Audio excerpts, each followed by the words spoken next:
Bonjour à tous, ici Mathieu Deloison pour actionscriptfacile.com. Donc c'est la rentrée, nous reprenons donc les cours sur l'ActionScript. Et aujourd'hui nous allons apprendre à utiliser l'API Google Maps en ActionScript 3, c'est-à-dire comment utiliser les 4 cartes et les itinéraires de Google Maps dans une application AS3. Google Maps, donc l'API de Google Maps vous permet d'utiliser les cartes de Google dans une application Flash. Et elle vous offre également la possibilité de créer et de fournir des itinéraires détaillés à vos visiteurs comme le site Mappy ou Via Michelin. C'est-à-dire qu'avec l'API Google Maps, vous pouvez concevoir un site du style de Mappy ou Via Michelin entièrement en Flash qui donne l'itinéraire d'un point A à un point B à vos visiteurs en fonction de leur destination. Passons tout de suite à un exemple pratique pour découvrir l'implémentation de l'API Google Maps. Donc, comme d'habitude, on a notre classe main qui est en Sprite.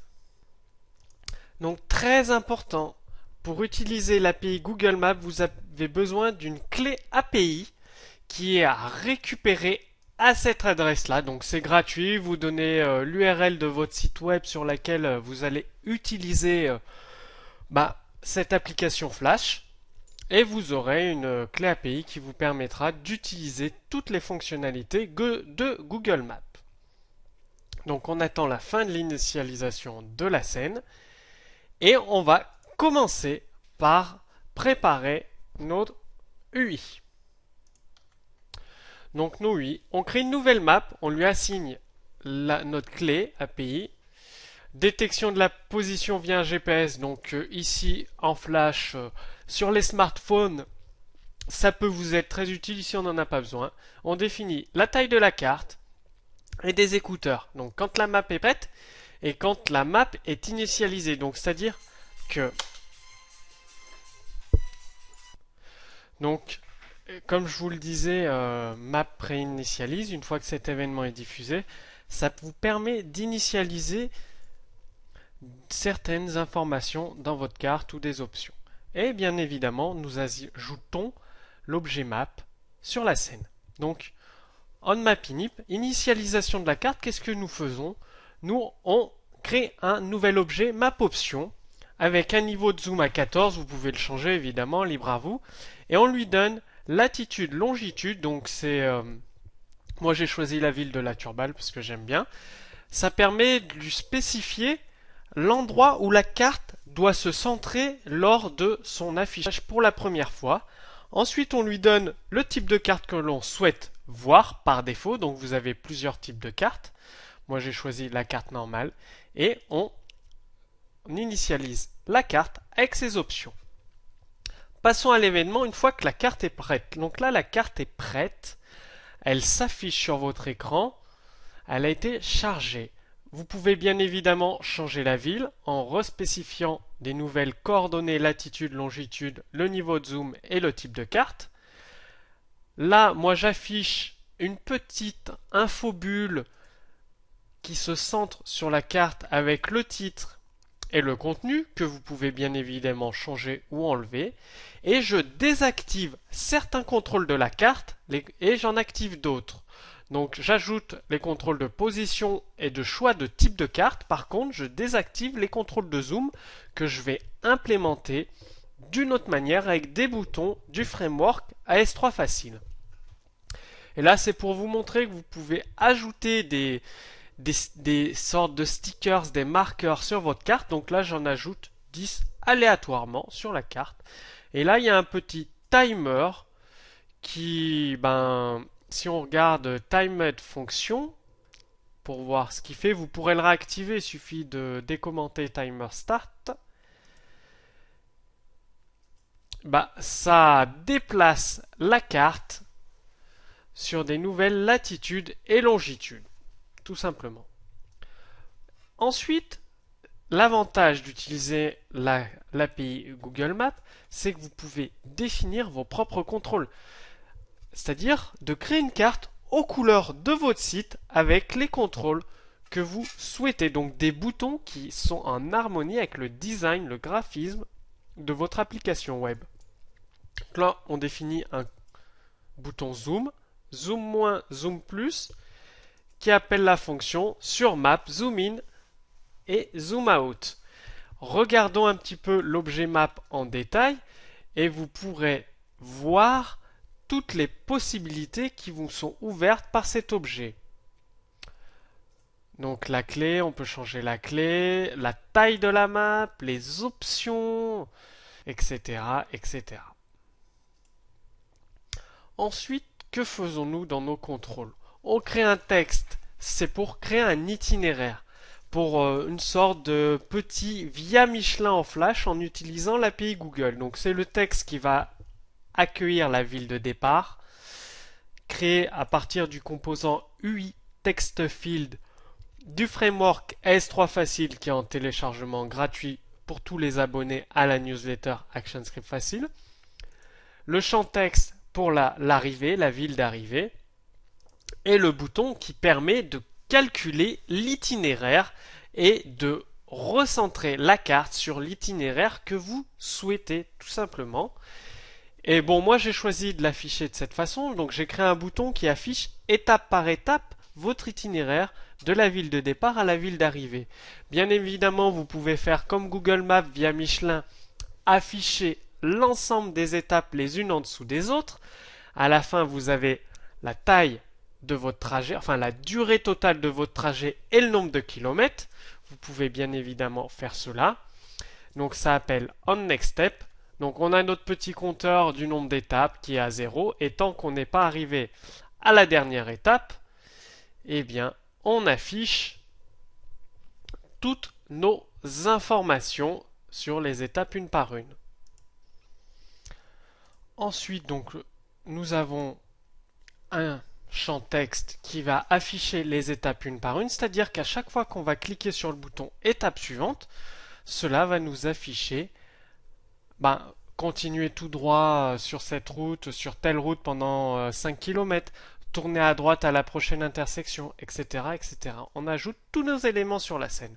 Donc lorsqu'on clique sur le bouton calcul itinéraire, on charge notre ville de départ, notre ville d'arrivée, on initialise à 0 notre compteur d'étapes et on affiche dans notre texte départ 2. Ensuite, c'est quand on clique sur le bouton étape suivante, on affiche notre itinéraire. Donc on boucle tant que ce n'est pas la dernière étape et on affiche l'étape actuelle, donc step pointer, avec le texte et un petit récapitulatif du trajet avec cette commande, la direction, l'objet direction.getRoute de 0 et summary HTML, donc le résumé, donc le nombre de kilomètres, la durée totale pour parcourir cet itinéraire. Donc vous voyez, à partir de getRoute 0, on donne le numéro d'étape et la description, c'est-à-dire qu'on récupère à partir du numéro d'étape où on est, la description, donc son contenu, aller tout droit sur 10 km sur la rue X ou Y, et on crée un nouveau marqueur, c'est-à-dire une petite, une petite icône que vous verrez avec un numéro d'étape pour montrer sur la carte où on se situe. Bon, ça c'est en cas d'erreur si vous mettez une ville de départ et une ville d'arrivée que Google Maps n'arrive pas à trouver, vous serez informé par un texte.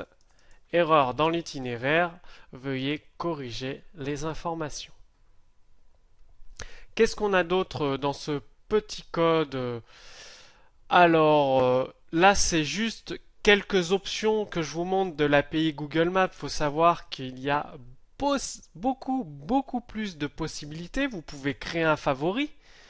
Donc, en choisissant la couleur du marqueur, etc. Il suffit de lui passer la latitude, la longitude, le nombre. Et cela vous permet de rajouter un message et de créer votre favori. Tout simplement. Etc. Donc, c'est des écouteurs que je n'ai pas implémentés, c'est-à-dire qu'à chaque fois qu'on clique sur la carte ici, ou qu'on bouge la carte, cela envoie un événement et ça peut appeler une fonction. Donc dès qu'on clique sur la carte, par exemple, on peut afficher une fenêtre d'options comme c'était écrit ici. Vous avez cliqué ici, vous avez cliqué sur la carte, par exemple. Vous avez cliqué sur la carte. Événement clic.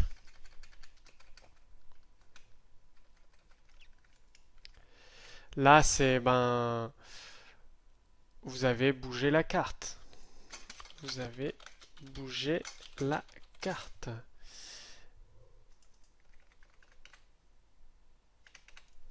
Événement,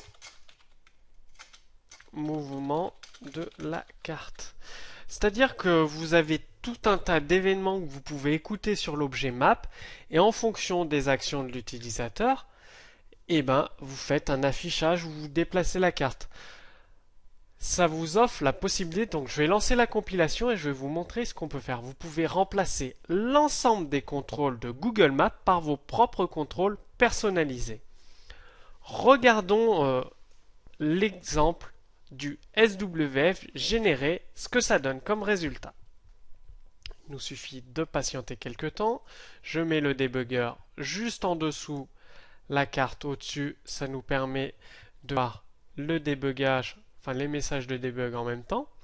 Donc vous voyez que notre carte, nous avons nos boutons de contrôle personnalisés avec le framework AS3 Facile, la ville de départ, la ville d'arrivée à spécifier, et notre carte. Donc il est possible d'enlever tous ces boutons de contrôle, les flèches de direction, revenir au résultat initial, le choix des cartes, et de les remplacer par des boutons qui sont à l'image de votre site. Moi je vous en ai montré quelques-uns, mais sachez que vous pouvez tous les remplacer grâce à l'API Google. Donc la petite info bulle que l'on voit dès le départ. On va faire un petit calcul d'itinéraire, donc de Nevers à Nantes. On lance le calcul de l'itinéraire. Vous voyez que la carte se recentre en vous montrant l'itinéraire avec la ville de départ ici et la ville d'arrivée ici. Départ de Nantes, quelle est l'étape suivante? Prendre la direction rue Saint-Étienne, etc. C'est un trajet de 429 km qui dure environ 5 heures et 7 minutes. On continue les étapes, à chaque fois ça se met à jour. Vous voyez les marqueurs qui sont rajoutés, 15-16. L'étape 16, prendre la sortie en direction de périphérique Est-Poitiers-Bordeaux-Nantes, toujours le trajet 429 km, etc., etc. Là, on va changer notre itinéraire. On va partir de Clermont-Ferrand à Nantes, calcul de l'itinéraire, donc on part de Clermont-Ferrand pour aller à Nantes, étape suivante. Donc là, c'est un trajet de 537 km, il faut environ 6 heures. Étape suivante, pareil, même principe, avec des numéros d'étape. Et sur la dernière étape, on arrive à Nantes, trajet de 537 km, il faut environ 5 heures et 54 minutes. Donc vous pouvez bien évidemment zoomer sur la carte en appuyant sur les boutons de zoom.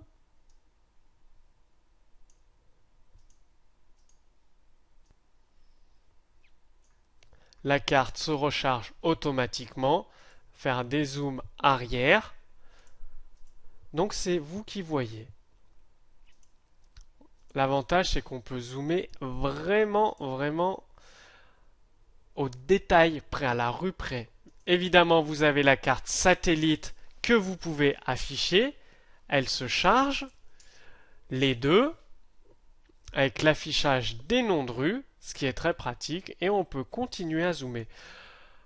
Donc ça, c'est un exemple tout simple qui va vous permettre d'apprendre à utiliser l'API Google Maps. Donc revenons sur notre code source. Vous voyez, vous avez juste à ajouter la librairie de Google Maps pour commencer à l'utiliser. Rien de bien méchant. Le plus important est de générer votre clé API. Ici, je vous ai rajouté des démos d'utilisation de Google Maps, la documentation API, et vous pouvez même créer des cartes en 3D. Donc il y a des exemples avec Papervision qui vous permettent de créer des cartes Google Maps en 3D. Donc je vous laisserai le découvrir via le lien ci-dessous. Donc comme d'habitude, sous ce cours vidéo, vous trouverez le code source de l'exemple API Google Maps à télécharger. Donc je vous invite à télécharger le code source complet et commenté. Et vous, est-ce que vous utilisez l'API Google Maps dans vos applications? Par exemple, est-ce que vous avez conçu une carte interactive qui affiche dans chaque ville tous les joueurs d'un de vos jeux Flash, d'un de vos sites? Postez votre lien d'application qui utilise l'API Google Maps dans les commentaires ci-dessous. Et je vous dis à très bientôt pour le prochain cours sur actionscriptfacile.com.